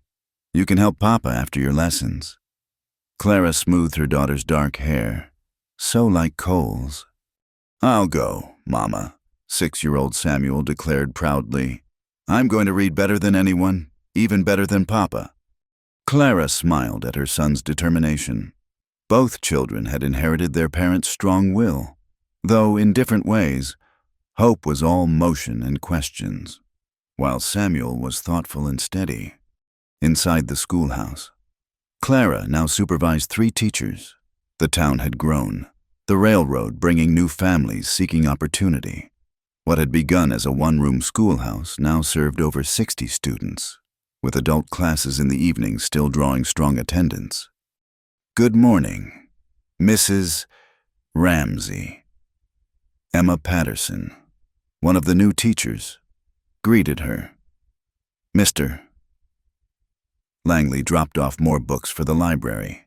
"He said to tell you the latest shipment from New York includes those mathematics texts you requested." Vernon Langley had become one of the school's strongest supporters after learning to read properly.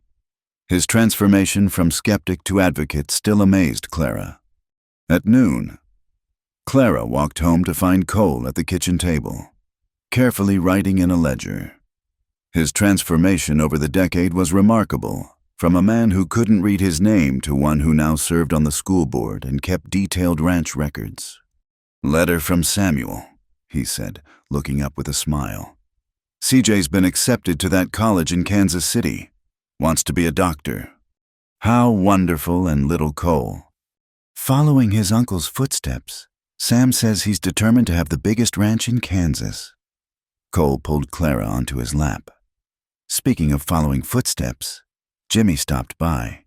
His oldest girl, Rose, wants to be a teacher.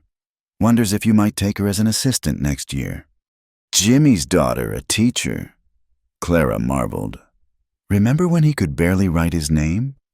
Remember when I couldn't write mine? Cole's arms tightened around her. Now look at us. Our son reads better than most adults. Our daughter, well, she'd rather rope cattle, but she can read when she sits still long enough. She gets that from her father. The roping or the restlessness? Both. Clara kissed him softly. I have news. The Teachers College wants to publish my book, Prairie Pedagogy, A Guide to Frontier Education. Cole whooped, lifting her and spinning her around. Clara, that's incredible, my wife. The published author.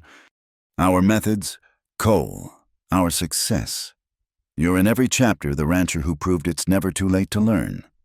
That evening, the ranch hosted its monthly reading circle. The tradition had grown to include families from miles around. The main room overflowed with neighbors sharing stories, news, and achievements.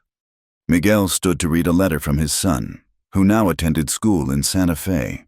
He writes in English and Spanish, Miguel said proudly. Says he wants to be a teacher like Mrs. Clara.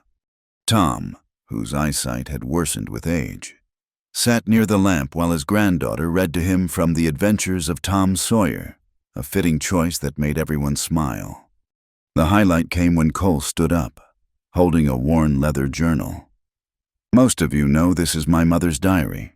I've read it through many times now. learning about her hopes and dreams. Tonight, I want to share her last entry. The room fell silent as Cole read. December 3rd, 1867. My strength fails, but my hope does not. I leave my boys with this prayer that they find their way back to each other, that they discover the power of forgiveness, and that they learn to read the words of love I've written here. Education opens doors, but love opens hearts. May they find both. Cole closed the journal gently. It took us a while, Ma, but we found our way. Clara opened the door, and love did the rest. After the guests departed, the Ramsey family gathered on the porch. Hope practiced her letters on a slate while Samuel read aloud from a storybook. Cole whittled while Clara worked on her teaching guide manuscript. Tell us again about when you couldn't read, Papa, Hope requested, looking up from her slate. Cole set down his whittling. Well, I was a grown man who'd built this whole ranch, but I couldn't read a single word, not even my own name. That's silly, Samuel said. Reading's easy. Not for everyone. Son, some of us have to work harder for it, but that makes it mean more when we succeed. Like when I finally got that calf to take a bottle, Hope asked. Exactly like that. Your mama saw something in me I couldn't see in myself. She was patient when I was frustrated, encouraging when I wanted to quit. And then you fell in love, Hope sighed romantically. Clara laughed. Well, that had already started happening. But yes, love and learning went hand in hand. As the children prepared for bed, Cole walked Clara to the small schoolroom he'd built for her on the ranch grounds. It now served as her office, walls lined with books and student work. Remember the first time you tried to teach me here? Cole asked, running his hand along the desk he'd made. You were so stubborn, kept insisting you didn't need letters. I was scared, he admitted. Scared of failing, of looking foolish. Never imagined I'd end up here able to read bedtime stories to my children, write letters to my brother, serve on the school board. Clara pulled out a carefully preserved piece of paper, Cole's first successful attempt at writing his name. I kept this. Look how far you've come. Cole studied his old, shaky letters, then picked up a pen and wrote beneath them in his now confident hand. Cole Ramsey, husband, father, reader, rancher, forever grateful to his teacher. That's beautiful, Clara whispered. No, Cole corrected, pulling her close. This is beautiful. This life we built, word by word, lesson by lesson. Our children growing up believing anything's possible. The town transformed by literacy, families reunited through letters. He gestured to the shelf where Clara's finished manuscript sat ready for publishing. That book's going to help so many people. Teachers who think their students can't learn, adults who think it's too late to start. You're giving them hope. We're giving them hope, Clara corrected. Every student who succeeds here proves it's possible. As they walked back to the house under a canopy of stars, Clara reflected on the journey that had brought them here. From that first dust storm to this peaceful evening, every challenge had been worth it. Inside, they checked on the children. Hope had fallen asleep with her slate, having practiced writing "I love Mama and Papa" over and over. Samuel clutched his storybook, dreams perhaps filled with adventures. Later, in their own room, Cole pulled out his evening reading, no longer simple primers, but the newspaper, farming journals, and currently, The Adventures of Huckleberry Finn. Still moving your lips when you're tired, Clara teased gently. Some habits die hard. He set the book aside, studying her. Do you ever regret coming west? You could have had a comfortable life teaching in Ohio, married some professor or banker. And missed this, Clara gestured to encompass their whole life. Cole, I came west to fulfill a promise to my sister to teach children to read, but I found so much more. I found a purpose bigger than I'd imagined. I found a partner who shows me every day that courage isn't the absence of fear, but the determination to try despite it. I found love that writes its own story, one careful word at a time. Cole pulled her close. Remember what I wrote in that letter you kept? 1 kiss from you is worth 1,000 acres. Still true. More true every day. Though now I'd say 1 kiss is worth all the acres in Montana. Good thing you give them freely, or I'd be a poor man. Clara laughed, kissing him soundly. Good thing you learned to read, or you'd never have written such romantic words. Good thing you're patient, or I'd never have learned. As they settled for sleep, Clara heard the wind whispering across the prairie, carrying the eternal song of the grasslands. In the distance, a coyote called to its mate. The ranch slept peacefully, cattle in the pastures, horses in the barn, children in their beds, books on every shelf. Tomorrow would bring new students, new challenges, new words to learn and stories to write. But tonight, in the home built by love and determination, a former spinster teacher and an once illiterate cowboy held each other close, living proof that the best education teaches not just the mind, but the heart. On the bedside table, Cole's journal lay open to his evening entry. September the 15th, 1891. Good day. Cattle prices up. Children healthy. Hope can now write her full name. Samuel read 2 chapters alone. Clara's book will be published. I am blessed beyond measure. Today I read and understood every word in the newspaper. Today I wrote a letter to my nephew at college. Today I'm a man who reads, writes, and loves. This is enough. This is everything. The lamp flickered out, leaving only moonlight and the quiet certainty of dreams fulfilled, promises kept, and love that had built bridges where once stood only walls. In Dusty Hollow, Montana, where the prairie meets the sky, the greatest adventure had never been about taming the land. It had always been about taming pride, opening minds, and discovering that sometimes the most profound journeys happen not across miles of territory, but across the simple distance between ignorance and knowledge, isolation and connection, fear and love. Thank you so much for listening to this story of love and learning in the American West. I hope Clara and Cole's journey touched your heart as much as it touched mine while sharing it. Where are you listening from today? Please share in the comments below. I'd love to know where in the world these tales of the frontier are reaching. If you enjoyed this story, please subscribe to Wild West Stories 1815. Give this video a like, and don't forget to hit that hype button to help more people discover these heartwarming tales of courage, love, and the power of education. Your support means the world and helps keep these stories alive.